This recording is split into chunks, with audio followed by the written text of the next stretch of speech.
Ladies and gentlemen, it is live and loud with the Lord, and I have a super, super awesome special guest. I'm honored to have him on. He's a great individual, a great human being, straight out of Germany, and I'll let you tell them exactly from what part of Germany you're from. But Mr. Jörg, I want to say the last name correctly. Düsedau. Düsedau. See? Yeah. Let you say Jörg it. Düsedau. Jörg Düsedau. Yeah. Love it, love it, love it. So Jörg, let's get started. And the first thing I like to ask all of the guests, tell us where you're from. I'm from Hamburg, Germany. I'm an original natural-born Hamburger. Is that where they get the name from? Yeah. Well, Hamburg, I think so. Yeah, I read something. It's like, I think a German immigrant to the US made something from ham, and I don't know. It's like, I think it comes from there. But I think it's like, it's like some fairy tales and mysteries or whatever. But sometimes you also don't want to know. Fairy tales and mysteries. Huh?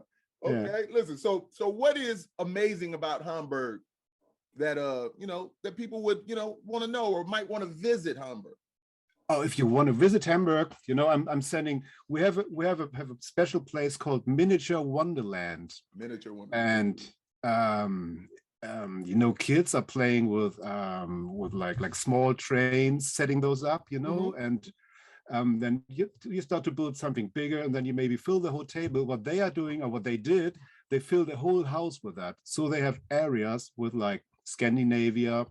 Now they have like flying planes inside, and it's awesome. It's big. It's on, I don't know how many levels it has now, but they have a few million visitors now. It's based in the harbor, and that's from my personal perspective the place to go, because it's grown up kids doing what kids want to do, what kids are dreaming of, and they made it a business, and it's so lovely. It's you have these really tiny figures, maybe, I don't know, half an inch or even less. Right. And if you really watch it, you see like caves below the ground. There are witches. They are burning witches, boiling in oil. You see people having sex somewhere on the green. They have festival areas. They have everything. It's just like you can spend hours there, but you can also rush through in, I don't know, like 2 hours, and just like, whoa, what was that? Right. I have been there now for I don't know, like 3 or 4 years, and they're doing new things. They're on TV everywhere. That's actually the place where I send the people if you have some time. But of course, I mean, and it's directly at the harbor, so it's the harbor city, which now developed into a living area of the probably hipsters or whatever. I don't know. And it's really a good place to go. If you don't like it, there's what is it called? I forgot. But some horror thing where you can go right next, if that was too right nice. Next to it. Right next to it. Yeah. I forgot the name of it. But hey, it's awesome, good. Awesome. Yeah. All right, so let's get into what you do in the music industry. I'm a booking agent. Right now, since 2 years, I feel like being a rebooking agent, but I'm a booking agent, working with several acts. This is where we met. When was it actually? I don't know, like 2008 or something like that. It was a while back. Probably. When Stuck Mojo played with Volbeat, and Volbeat was still a small band, playing only to like, I don't know, 1,500 people or so. That was a great tour though. That was a great. Every show was sold out. That was an amazing tour. Amazing. Yeah, that was insane. It was basically apart from the very early shows. The first show Volbeat played in Hamburg, I opened up with my own band, and we had like 150 people. I think it was 2005 or 6 or so. We had like 150 people, and there were like 50 or 60 people coming from my band, and the rest was coming for Volbeat. Wow. And it was like 1 year later, they sold the same place out in April, I think, 300.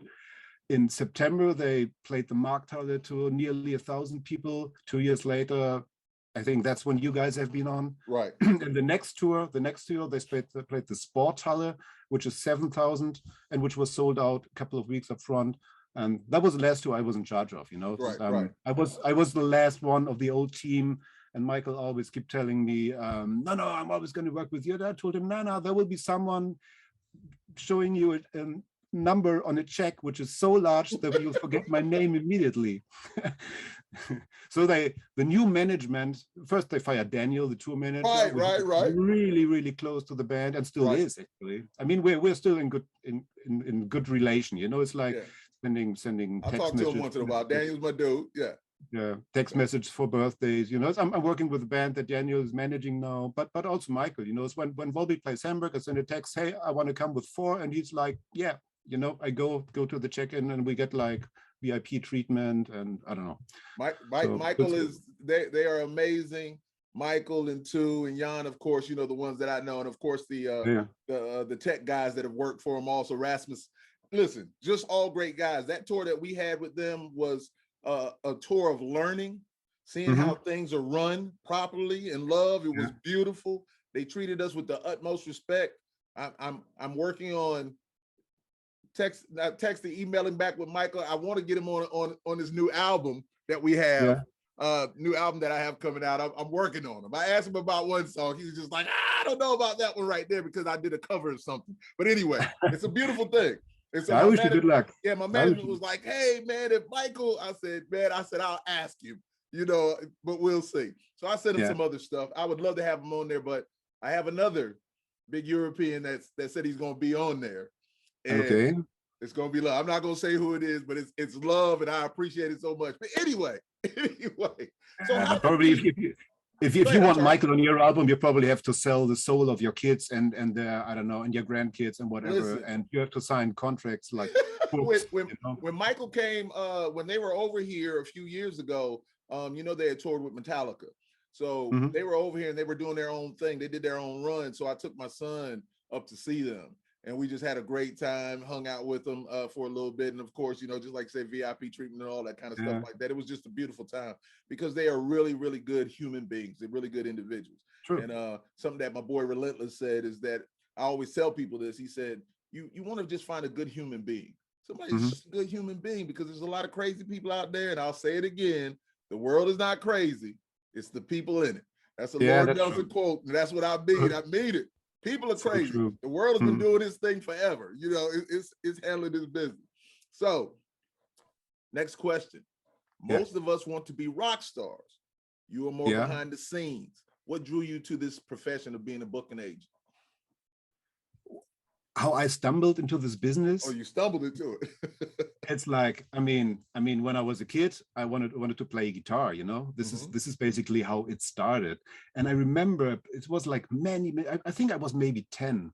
There's a big German artist. It's like, I don't know what it is. Udo Lindenberg. He's huge in Germany. He's playing football stadiums. Okay. It's he's singing in German. He's a drummer. Originally, he's a drummer. And I don't know, he's living in a hotel. He's directly living at the Ulster Lake in the center of Hamburg, because he can, you know. Really bother. But you can easily go on the Reeperbahn and meet him at 7 a.m. in the morning. Maybe not nowadays, because I think he's 75 now or whatever. He said the Reeperbahn. Friends of mine, they met him in the morning on the Reeperbahn. It's I saw a tour documentary when I was probably around 10, and it wasn't so long ago where it was again on television, and I was just like, whoa, now I remember, because I remember seeing that one, and I said, that's what I want to do, without really knowing what I wanted to do, but I wanted to do something like that, you know. So I started to play guitar, started to play in bands. Then I had a rehearsal room. My ex was friends with Sabina from Holy Moses. Maybe you know the German thrash metal band, female growler, one of the first growlers actually.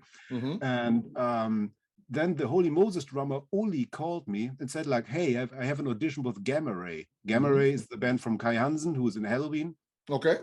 And called me and said like, hey, can you borrow me a drum kit for the audition? Said like, well, why don't you do the audition in our rehearsal room, because it's big enough, you know. It's like 50 square meters. It's like a large flat probably. Right. And so what happened then, we had like Gamma Ray like 2 years in our rehearsal room. And I was on tour before with Blind Guardian and Iced Earth and Iced Earth, yeah. Iced Earth, yeah. How's John doing? Last time I saw him, he was storming the Capitol. Oh man, it's no. Last time I saw him in person, he was really nice. Not so long ago. Right. They also took the Volbeat, by the way, and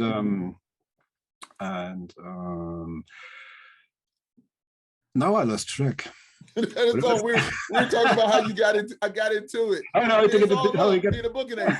I lose track. I'm older, so I lose track. Good. We're at Gamma Ray in the rehearsal room. I started to tour with Gamma Ray, and after a while, I said like, okay, I also want to do something in this business. So I started to work with the agency, and this is basically how I became an agent. The first show I ever booked myself was Gamma Ray in Mexico City in 1999. Wow. What happened? It's like, this is like a story, and it has so many stories. The first show ever, and Dirk, the bass player, he had an infection in his knee. So the doctor said like, you shouldn't fly and have like a layover in Newark for like 4 hours or so. So we booked him a direct flight from Hamburg, from Mexico City, where we spent like all the rest of the fee. And in the morning of the show, I got a call from the tour manager saying like, Dirk's not gonna come. We're gonna meet in half an hour down at the restaurant. I was like, oh, okay, I think I know what's gonna happen, And Kai came down and said like, hey, new guy, So what happened is myself and the other guitar tech, we learned the set on the bass on the day of the show. Wow. And in the evening, we played to 2,500 people. It wasn't a big problem because, I mean, we've been touring with the band. We knew all the songs by heart. We've been doing like the program changes on the MIDI pedals and all that for them. So we knew all the songs. We only had to learn the songs on bass and had some notes on the floor, Right. So that was the first show that I ever booked. The funny extra thing, Dirk, the guy who didn't come, we had a host, Wendy. She was lovely. And she decided to come to Germany. One day she was standing in front of my desk at the office, said like, okay, what are we going to do? I said like, I have to work. It's like, nice to see you, but what are we going to do? And Gamma Ray have been recording an album. So I sent her to the Gamma Ray studio. That's where she met Dirk. And I think the son is 20 now. So it's really? living in Cancun at the moment. So this is like, woo, Hey, listen, you made a love connection. Valentine's Day is coming up here soon, Monday. You made a love connection. That's a beautiful thing. But Dirk was the one asking me if I wanted to tour with Gamma Ray. So basically, he gave me a job and I gave him a wife. So I think we're even now. That's an even swap. Swap. Well, listen, you answered the question because I was going to ask you if you had been in a band or whatever like that, but you already answered that. So that was going to be my question after this question. But let me go ahead and ask this question. So, what's the most exciting part of being a booking agent? And once again, it's Dragon Productions, correct? Yes, correct. Okay, I wanted to make sure we didn't say that before. So it's Dragon Productions. Okay, that's your booking agency. All right. Go ahead. I'm sorry. Yeah. I asked what's the most exciting part of it? Yes. Oh, the most exciting part, really. It's sometimes it's just like meeting the people, and it's finding out that you and I, we know each other since now 14 years. Right. Meeting again, and it's always so much, it's so much friendship and love and meeting good people. That's what it's about, and finding out that good people are really good people. And when you meet your heroes, when you meet, I met Lemmy not so long, but he was lovely and friendly. Right. And when you find out that the big stars are the friendliest, while the wannabes really suck, they suck big time, very, very often. They don't care about this and that, behave like this all the time. That's the not so nice part. But mostly you find out it's like, whoa, it's really one of my heroes is such a beautiful person, and then the music becomes even more important. If you grew up with the music, there's a few bands that I don't listen to anymore for that particular reason, Right. But it's also that's I think that's the nicest thing. Or if you, I mean, I got the Volbeat demo as CD back then, in 2004 or something. So what I did, I listened to that CD all the time, and my assistant back then said like, hey, what band are we listening to all the time? I said like, I don't know. I think the way you have to find, I have to look for the cover, but it just like kept on playing that one. And I said, like, maybe I'm gonna email that guy. And she said, yeah, you better do. You know, it's like we met in a bar not so long ago, and she said, like, remember what I said? I said, yeah, I remember what you said. You know, and if you, and of course, you know, it doesn't come from nothing. I have to work hard to bring a band there, but everything has to fit together. The whole team, the music, people have to like it. It has to be the right music in the right moment. Michael said, like, this music 5 years earlier, we would have been nothing. He's probably right. Or maybe 5 years later, he was there in the right moment with the right team. And I booked them to the right festivals, right moment, booked them small tours, bigger tours, and seeing that something that I just like picked from a pile of CDs. People still know CDs nowadays. Right. Wouldn't you know? It doesn't really happen with Spotify, because you know you get like Spotify links or YouTube links, and it's one after another, and then you forget about it. But then you have something physical that you remember. It's different, and it's different, you know. Yes. And to see that something grows that much, and in this certain case becomes one of the biggest, or is on the way to become one of the biggest bands on the planet. That's really nice. It's also. Basically, the same happened with Powerwolf in Germany. So it's a power metal band. You know, they got huge. I got the first album sent before the release from Mike Trengert from Metal Blade, the boss. Metal Blade, great guy. Unfortunately, he died a couple of years ago. But you know, it's something like that. You know, it's like two bands that got really big, while Powerwolf is still a small fish compared to Volbeat, of course. You know, and seeing something that I was part of, that's means something to me. I mean, I have I think a platinum vinyl record in the kitchen. Really? We have a few gold CDs somewhere here down in the basement, you know, but it's but it doesn't mean so much. It's more the actual thing, you know. Or just like texting Michael or meeting him, and you know, it's like 20 people want to talk to him. He says like, oh, hey, you know, turns around and takes me and turns around, says like, hey, that's your girl over there, you know. Then my wife comes with, and he brings me backstage. And I remember when his baby was like 3 weeks old, he said, I have seen my daughter, and you know, and he asked Rob, you know, formerly in Anthrax, he said like, can you bring the guys some beer? And Rob goes and brings some beers, you know. That's nice. He's great. Listen, he is 100%. He's a great individual. And just once again, he treated us with the utmost respect. I just used to watch him, you know, because we went on before them, of course. But to watch him warm up every night before the show and just hear him sing. And I was just like, man, one of these days, man, if I could get him on a project of mine, it would be you know, I'm speaking this to existence. But he's just unbelievable. And his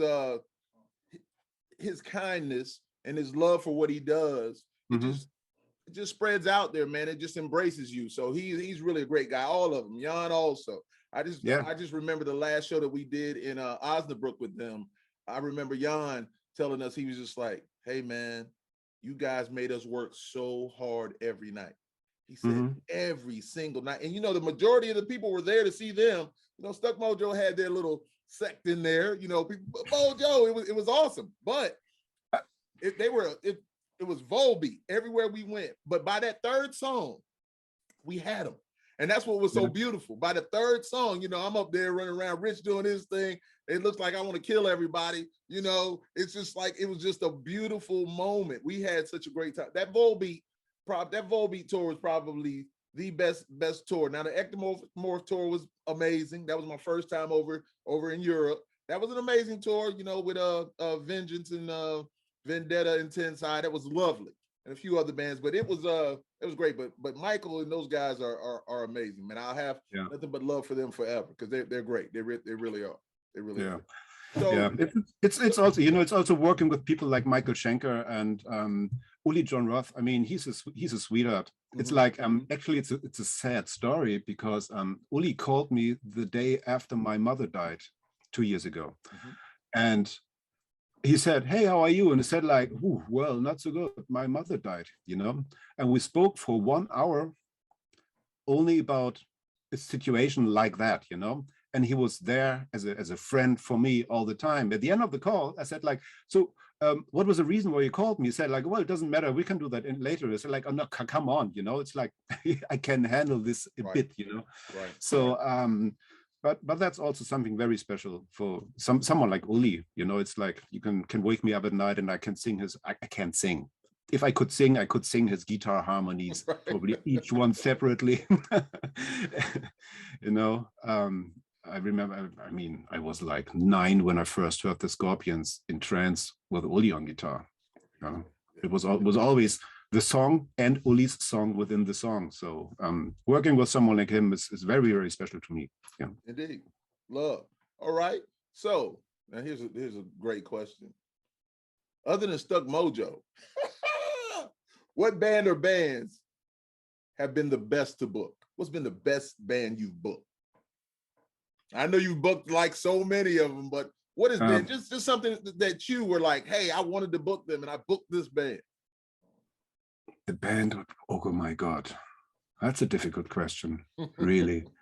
It's, you know, after over 20 years in this business with so many bands.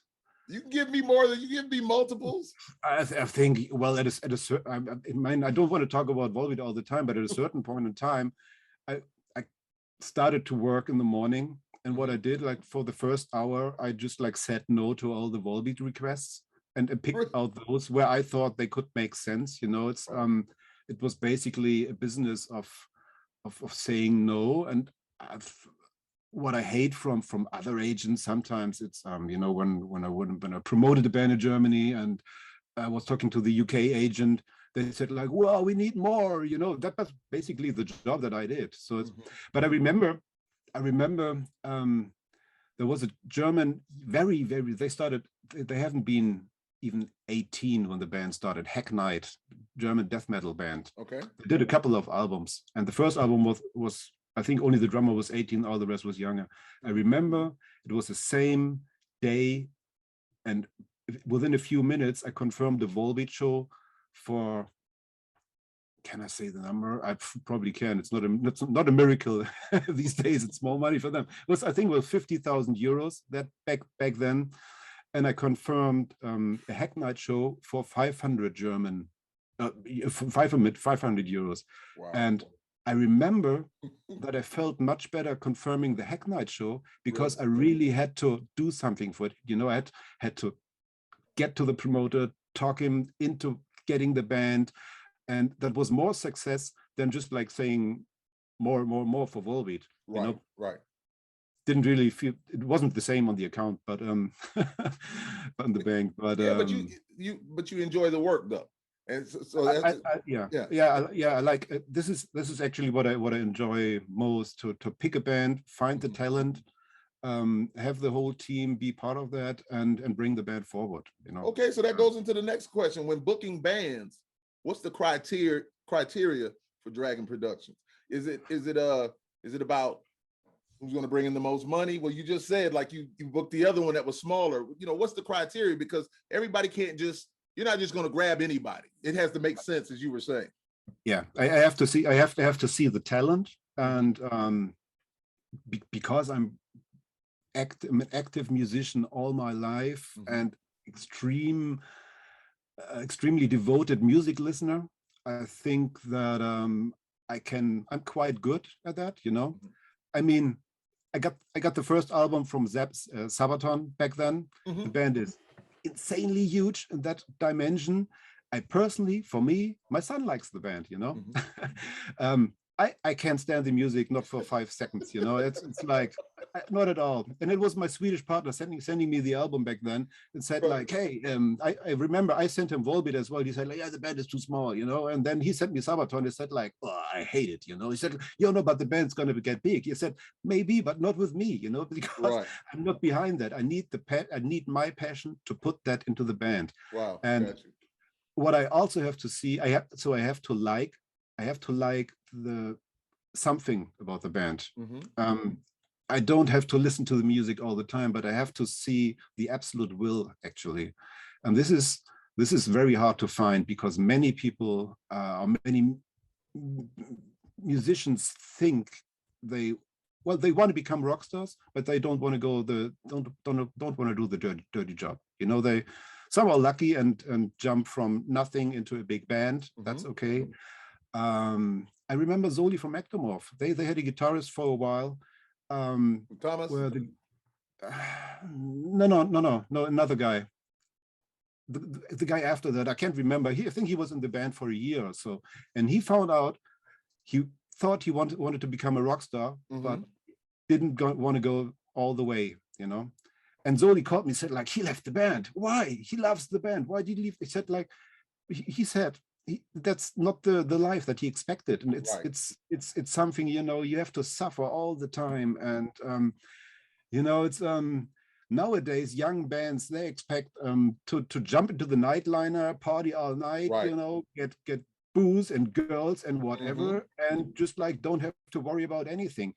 Led Zeppelin toured in a van back then, you know. They did it the hard way, and I think you only can also survive at the top if you did it the hard way. I think it's not possible, and it's so much that you have to leave behind. It's families and love and girlfriends or boyfriends or whatever, you know, and everything has to suffer, and you have to have the absolute will and just like say, this is the way I want to go. And this is something that I have to find. At least I have to think that I see that absolute will. I got chills from everything you're saying, because everything you just said, this whole question, I've had chills the whole time, because everything you're saying is so true and on point. It is more work than people will ever think that it is, beyond all the glam and the glitz of what's going on. Riding on that bus and from city to city, or in Europe from country to country, or hey, listen, it's a different vibe, or some of the clubs that you play in, or some of the venues, you know, I was just like, wow, you know, because Rich was saying, hey, we're gonna be this, and we did it. So now I'm like this. It was a shocker to me.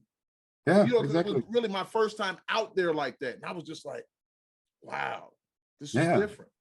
Yeah, exactly. But the thing I will say, from playing at what was it, gosh, what was the big festival we played at?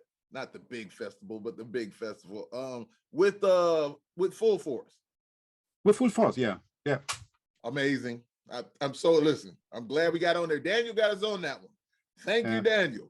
Amazing. Because man, what was their name? Somebody dropped off and he got us on the show. You guys came to see, I can't remember the name, but anyway, we had a great time there. And so everything that you're saying is just so true, because playing the big things are beautiful. Next Door to Heaven, I just interviewed them the other day. Sorry. No, it's good. It's what makes it good. We all get calls and things like that. It's all love.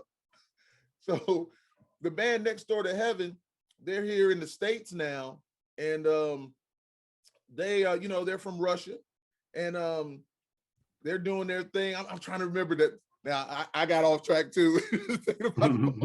Anyway, Next Door to Heaven, great band. Had a great interview with them. I interviewed them a few days ago. But so let's move on, because I can't remember. I'm getting older, man. It's what it is. So you are a very educated young man.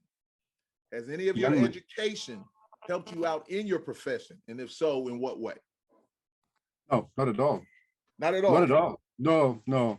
I did the German equivalent to high school, I think. Went to school for like 13 years. And then I did my civil service. And then I started to study biology, actually. Right. I saw that. That's what I was saying. Yeah. Yeah. Nothing I really did helped me. None of that helped you out? Apart from a few basics in English, maybe. That's that's it. And maybe a general understanding for a few things, but no, nothing. No. It's like after a while I found out, you know, so when I studied biology, I saw all these, you know, you have to do something by heart. This, you know, I always wanted to do something with music, you know, it's like something in the music business, whatever. It can be the guy on stage or off stage, but I've seen it all, you know. I'm playing on stage, side of the stage. I toured as guitar tech for over 10 years all over the planet, you know. I've been in Japan for like, I don't know, like 13 times or whatever. Really? Toured South America. I've only been once or twice, well, on tour I was only with Gamma in the States. We've been to Atlanta, and I was privately with my wife in New York City. I think that was it. So we did the 70,000 Notes of Metal, I think, a couple of times, but nothing I did for my education helped me, because this is what I wanted to do. And I saw these nerds in the studying biology, and I knew they are so much better because they do that 100% by heart. I do that because I'm interested in that, like, and thought like, okay, this could be a good profession. Probably I would be an okay biologist or whatever, but I think I'm just much better because I have all the passion for my music. Where your passion is, and for music, for the business, for my bands, or all that. So it's what I wanted to say when you said with Full Force. The first time I ever saw Stuck Mojo was on the Full Force. Really? I was working as backline technician for Hammerfall, and I was preparing things at the side of the stage, and all of a sudden I saw this guitar guy flying from behind over the Marshall caps on stage. I was like, whoa, what was that? And it was Rich, of course. Yeah. And I had no idea what was coming. I didn't even know what band it was. It was still with Bones back then, But that was the first time I saw Mojo. And then I met him like a couple of days or a week later on an Austrian festival. I remember then we spoke a little that day. Just and listen, just that power of Mojo and Bones, reaching out to him. Preferably I'll get him soon, and we can just get on here and laugh and clown and just talk about the old days and just talk about music. That's my boy. That's my brother. We're good to go. Just love him to death. Love him to death. All right. So, did I answer your question? Say again. Did I answer your question? Oh yeah. You're good. You were like, man, biology, man, it had nothing to do with this.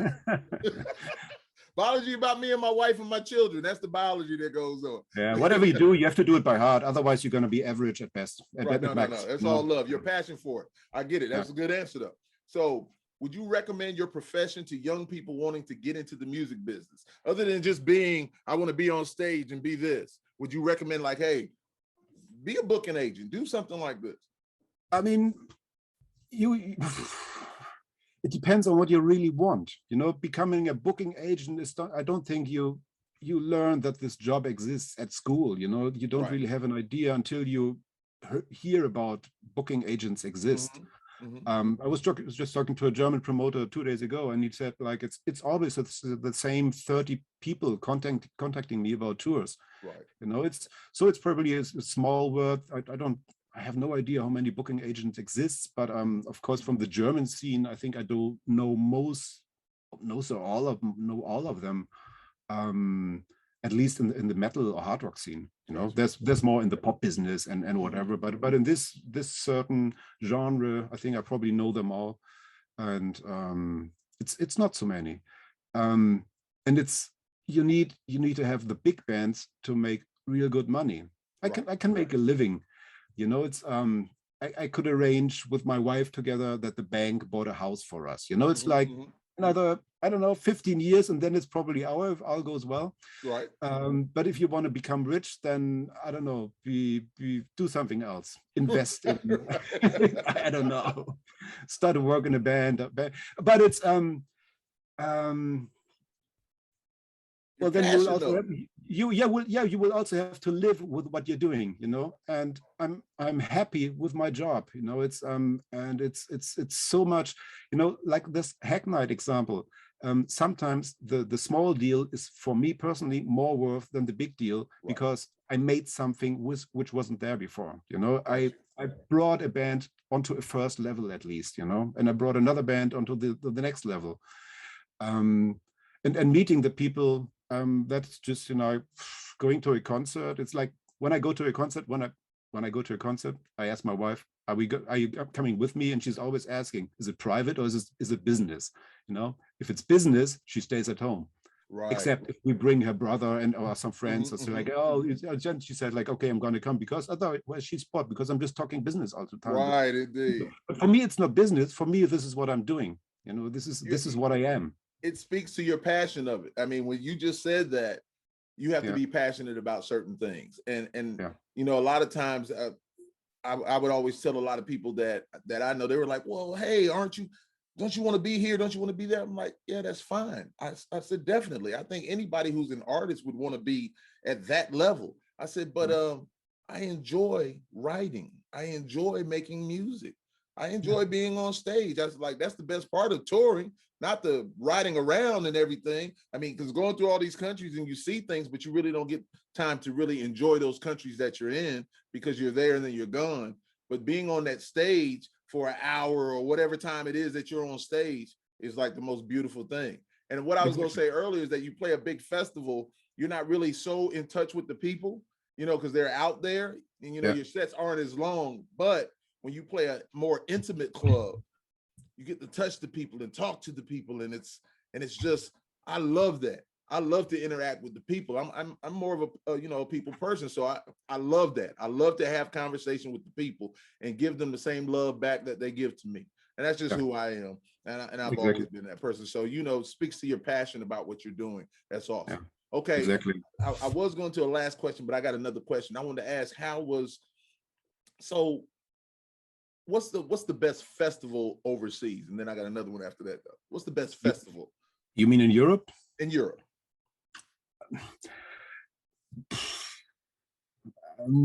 It also depends on what you like, Okay. I've not been to Hellfest yet. I heard from many people why ever, because it never worked for me timing wise. And really? But no, not so far. And it's France, it's far away. It's like for me it takes an hour to go to Wacken. I've been there since I think 1992. Every year except for 1 year. It's just like, it's so close to Hamburg. This is where I go. I heard Hellfest seems to be fantastic, but I've never been there. And it depends on what you like. From the smaller, bigger festivals, I like the Bang Your Head Festival a lot, and I like even smaller festivals personally more. There's the Headbangers Open Air, which is also close to Hamburg. It's basically on the way to Wacken. It's like nearly there. It's 2,000 people.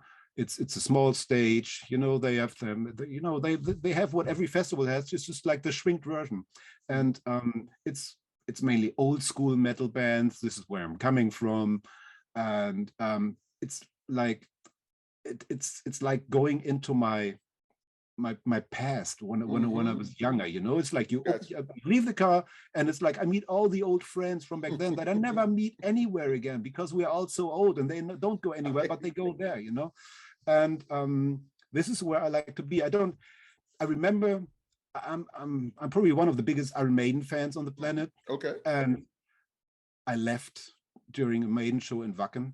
I was seeing that with two guys from the band Rage, Viktor Smolsky, one of the best guitarists in the world, and the drummer.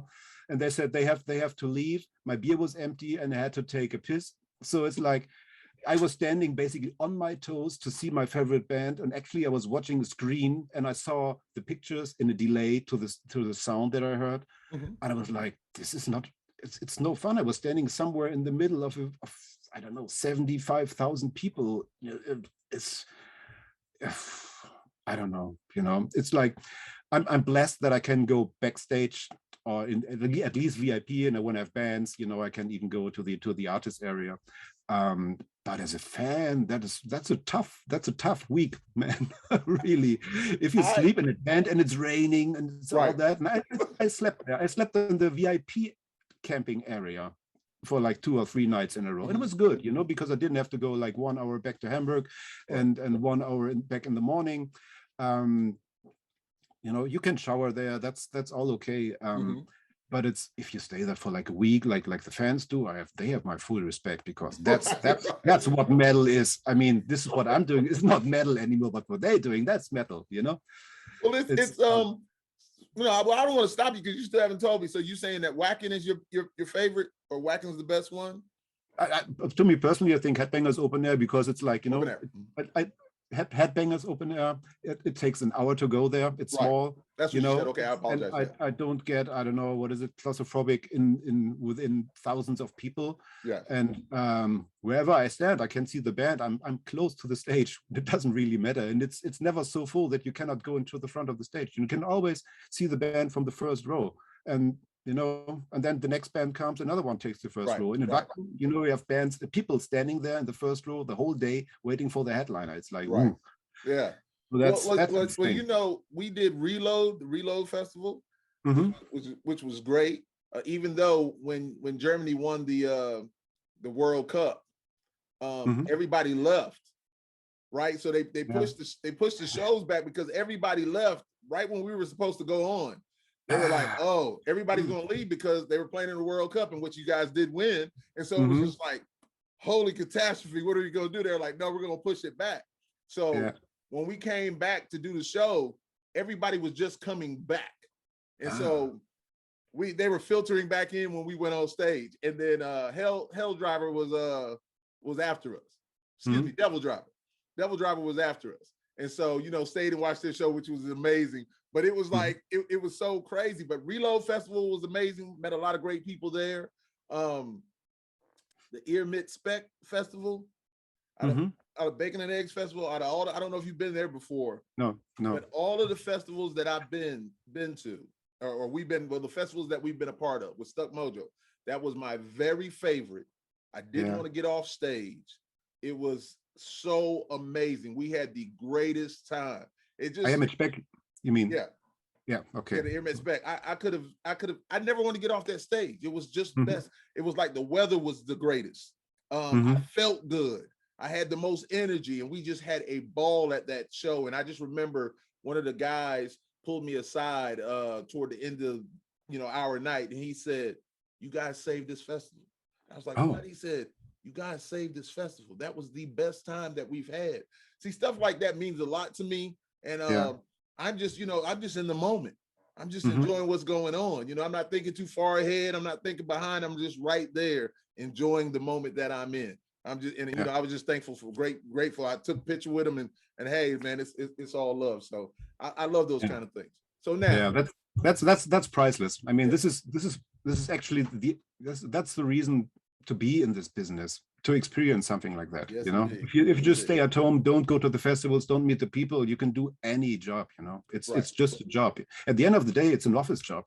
Right. You know, you work on the computer, you answer emails, write emails, and you're on the phone and phone calls, Zoom calls, or whatever. You know. Right. But really meeting the people and, you know, and getting the vibes, that's something different. Yeah. Quick thing is that when you were talking about like being in the crowd, after being on stage and doing the things that we did, so every time that I would go to a show, I started feeling uncomfortable being in the crowd. It's like I didn't want to be in the crowd. It's like it felt weird to me. Because, you know, either I was on, you know, on stage or on the side stage just watching the show. And so it just always felt better to be up there on the side. So when I came and I'm watching, you know, I'm enjoying the show, but it just felt a little weird. I felt out of place. It was just different. But yeah, I know what you mean, but it's like I heard from other agents as well. They are not going to see any of the bands from the front. It's like, I mean, I am selling, you know, it's like then it comes back to the business, you know. Some people are really treating an album is a product, a band is a product, it's something new, you know. But I also have to know what I'm selling, you know. As I sell a band and I go to the front and I watch the band from the front, I have to experience also, it's like, what am I selling? You know, it's like if you stand at the side, then you maybe hear the vocals and the drums. That's all you hear, because they have in-ears nowadays. They don't even have amps anymore, you know. It's like these gimmick bands, you know. It's like, what the fuck? Where's the energy coming from? Not from the distorted guitar in the back. Come on. Really?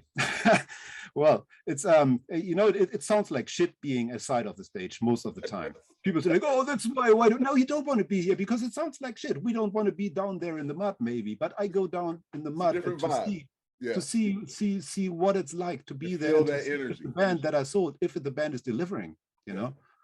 And I think that's very important, because it's like at the end of the day, I'm a fan, and I don't want to sell shit to my business partners, you know.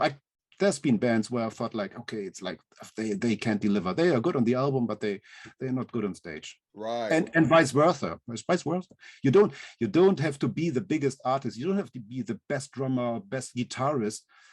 That's the reason you know, you see all these YouTube videos, all these guitar wankers, they're like shredding like hell. It's like, you know, they makes me blurry in my mind. It's like, I don't know what they're doing. Right. Don't even get it, you know, and it's fantastic, technical, but it's not really music, you know, it's like wanking on speed, and doesn't help. And this is the reason why you have to have that absolute will and go through all that bullshit to make it. And that's the reason why maybe not the best musicians are the big ones. Hey, listen, it's those with the will, you know. Jörg is letting you beautiful individuals into a whole lot of stuff, man. And thank you, because it's awesome. Everything you're saying is just simply amazing. All right, listen, last question for you. All right. You definitely have a love for music. Yeah. And I've seen you online with an extensive vinyl collection. Oh, yeah. Really, yeah, you got a extensive. Depends. Okay. So what's your most prized album? Now I forgot the name. I have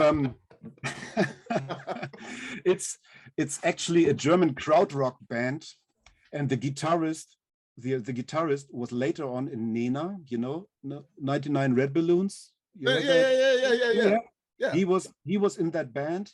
I forgot the name, and it's I got the album back, so to say. It's like the father of my ex. He gave the album to us like 30 years ago. Mm-hmm. And when we parted, the album stayed with her because it was from her father. So, and like 2 years ago, she sent me a text and said like, hey, I know you're collecting vinyl.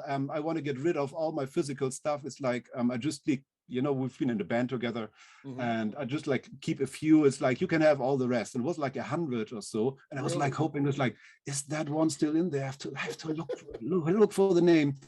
And it goes on Discogs for between 400 and 1,000 euros. Wow. So that's probably the most expensive album that I own. But there's no favorite album. It's impossible. This, you know, music. Yeah, this was only thinking about naming 10 albums for an island. I don't know, I would jump off a building probably before I could decide on 10 albums. I feel the same way. I just love music so much, and the guy that I am, I always tell people I'm not a genre snob. I love, if it's hot, it's hot. It's just what it is. I don't care what it is. It can be some classical music. If it makes me feel a certain way, I'm a person that if music makes me feel a certain way, I'm there with it. So, you know, that's just me. So, hey, young man, thank you very, very much. This has been a great, great time. Thank you for doing this. Sir. I really, really appreciate it. And it's love. So, ladies and gentlemen, once again, this is Live and Loud with the Lord and my very special guest, Jörg Düsedau. Did I say that right? Thank you very much, sir. Right. Yes. Hey, man, listen. Yes. I work on that. I want to give you the utmost respect. And you're with Dragon Productions. And is there anything that you want to say or give them any information or anything? I'm not good at that. I'm not so good at selling myself. I'm just saying, you know, social media, if somebody needs to get in touch with you, booking wise or anything like that.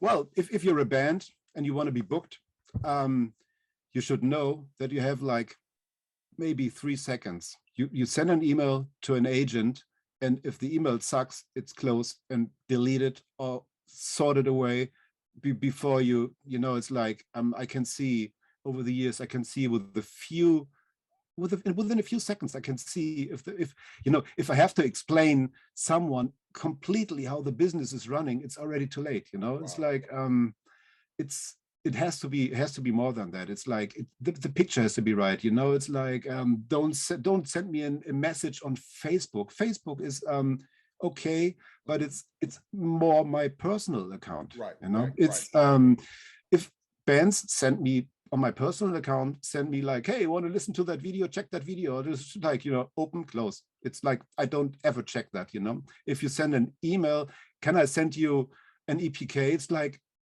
why didn't you send it? You know, it's like, I'm not answering. You don't get a reply, you know. Right. It's like, send, this is my band, this is how we look like, these are the links, these are the videos, music or whatever, you know, and if you get a reply, then there's maybe some interest. If you don't get a reply, it's because I don't want to discuss why I don't sign you. It's not a lack of respect, because I respect every musician, no matter if you can only play on one string or like 12 or whatever. Right. But it's also a matter of time, you know. And I've been talking to other agents, like, because sometimes I'm feeling very arrogant about that. But it's you know, I'm keeping all the emails, and sometimes I'm looking through the emails when I have more time, what came in the last few weeks, you know. So I know most just delete them. I keep all of them, and I still have the first email that Michael sent me back then, you know. I saved it, even printed it, just like to have it, you know. Yeah, it's like you have a few seconds at max. It's if the subject is wrong, no, it's going into the spam right away. You know, when I check the first emails I check in the morning, I just like delete spam, whatever, like looks like bullshit, gone. It's like, you know, it's like application, band name, I don't know, from New York City or whatever you want to write, or where you're from, doesn't matter. And make sure that all the content in your email is good, you know. Bands that have a link tree already, it's like, oh, okay, they know something, you know. And awesome, man. Listen, you really enlightened some people. I guarantee you've enlightened a lot of people, man. But thank you once again. It's a beautiful time. I really appreciate it. Thank you very, very much. Thank you very much for having me. All right, man. Take care of yourself. Take care, brother. Thank you. Bye-bye. Bye-bye. Bye.